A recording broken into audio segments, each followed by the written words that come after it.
السلام عليكم البنات، لاباس عليكم؟ كي دايرين؟ لاباس عليكم؟ بخير احوال؟ كلشي بخير؟ معكم وصفات غاليه بيوتي من الصحراء. كي دايرين؟ اليوم غنحط لكم اللحسه الصحراويه او العجنه، واكثر هي معروفه في الصحراء باللحسه الصحراويه لتسمين الجسم.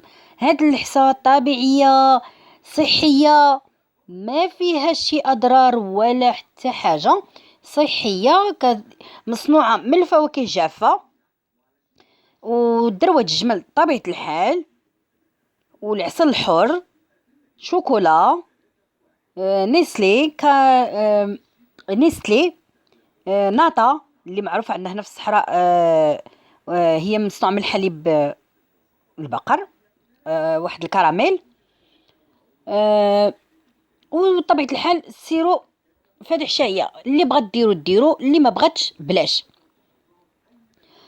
هذه هي اللحسه الصحراويه، كتستعمليها وطبيعه الحال كتضيفي لها الاعشاب الصحراويه، بحال دابا اللي كتعاني من البروده في الجسم ديالها، ولا اللي عندها بوم زوين، اللي كتعاني من فقر الدم. يعني كاين اعشاب صحراويه خاصه كديرهم في هذيك اللحسه وكتاكليها في الصباح وبالليل.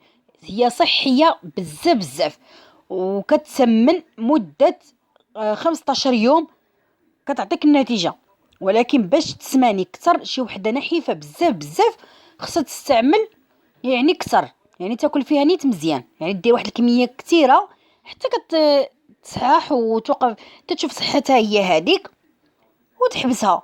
المهم كتبقى بصحتك، يعني ما كتبقيش، ما كترجعيش نحيفه، وهي صحيه بزاف بزاف. وانا من يعني انا من وحده اللي انا كليتها، يعني كليتها الصراحه طوب طوب طوب، زوينه بزاف، وكنصحكم بها، يعني طبيعيه.